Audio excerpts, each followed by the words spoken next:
I do echo what has been said by others already on this platform, that these trivializing threats against opponents who you don't agree with on tactical issues, threatening to take them to court, this smacks to me of actually, if the truth be told, of the bureaucrats who've surrounded Labour prime ministers over the last 30 years. And it should stop. And the message we should send out from this meeting is we are supporters or members of the new party, but we will no longer tolerate this type of behavior regardless of who it comes from.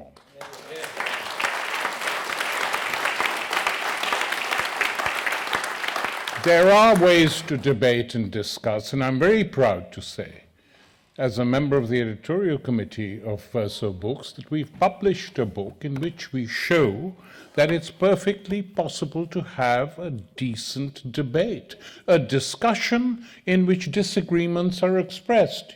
Your party, the return of the left, some of the people on this platform are in it. It represents those who support Jeremy.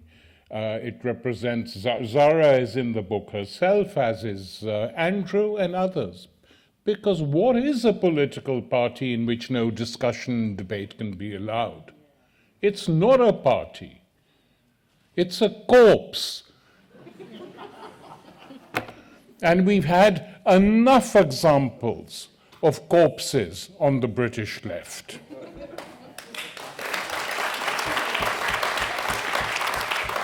So I want to make three basic points. One, to the speaker from the floor who said that we should never underestimate the solidarity movements with Gaza and the Palestinian people against the Israelis have played a major part in shifting politics, not just in Britain, which it has done, but all over Europe, including now in Italy, in France, and places like that. And the point related to that is that in each of these countries, you have sizable majorities of ordinary people, citizens of these countries, who are against the position taken up by their governments on Israel. They want to break with Israel, including Germany, by the way, where the German government and most of the parties hovering around it are totally uncritical supporters of the Israeli regime for slightly crazy reasons, in my opinion. But a majority of the German population is against what Israel is doing to the Palestinian people. Important to understand that. Important not to accept that these governments on many key issues are representative of the people who vote for them because there's no alternative. And in this country, as has already been stressed, we have had the consensus imposed by Margaret Thatcher. The current Home Secretary, Shabana Mahmood, is saying that one of the people she most admires as a woman is Margaret Thatcher. Well, I'm glad she's in the Labour Party then. I mean, what don't you understand about politics to make remarks like that? That this shift and break in the post-war consensus, which Thatcher introduced successfully, and which, in order to show how much they supported her, the first person invited to 10 Downing Street when Blair was elected was Margaret Thatcher, photographed with her. We're together. Gordon Brown did the same when neither of them were getting any younger. And Thatcher looked a bit sort of tawdry. But he did it to show that this is what we are, and this is what they are. Because I've been trying to understand why this particular Labour government is really hated. I mean, Blair and Brown were disliked, were unpopular, but Starmer and his gang of rogues and crooks and liars are really hated because the people have seen through them.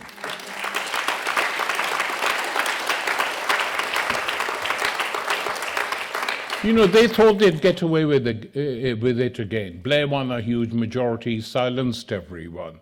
Well, he didn't silence everyone. Some of us here set up the Stop the War coalition and fought him, both on Afghanistan when they invaded it and later on Iraq. And nearly 2 million people marched in London against the war in Iraq.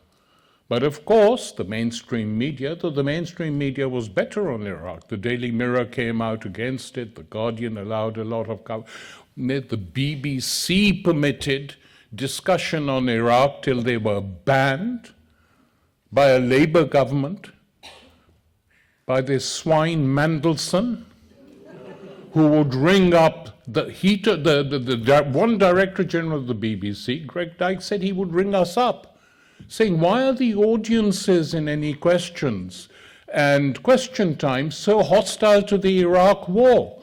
And Dyke told him, because we can't find any people who support this war. And he said, no problems, no problems. We'll supply you with some people. The next time I went on question time, I was staggered.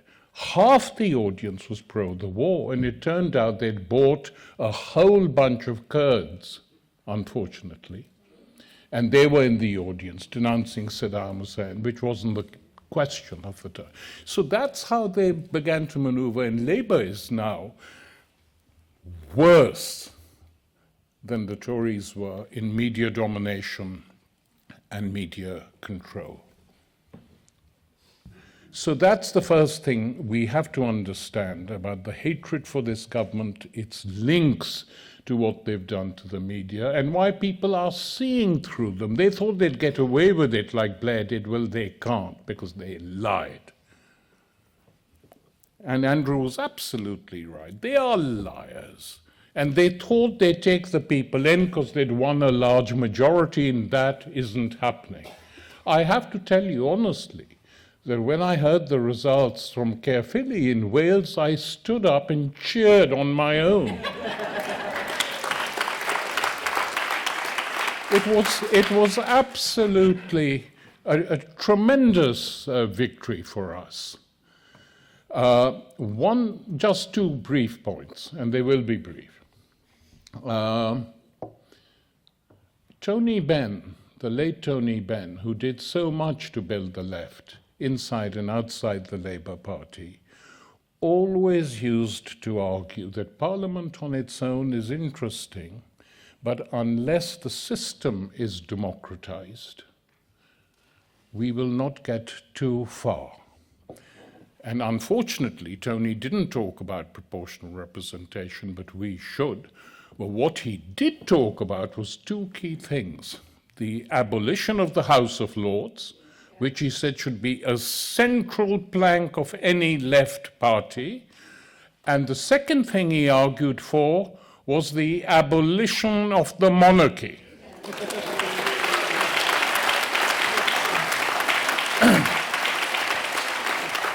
And I say, as a member of the party, I would be very strongly in favor, at the very least, I mean, we should call for the abolition of the monarchy and the democratization. And if they can't understand it, John Rees should distribute his book free to every member of Parliament, saying that once upon a time there were independent members in Parliament who finally did the decent thing and got rid of the monarchy.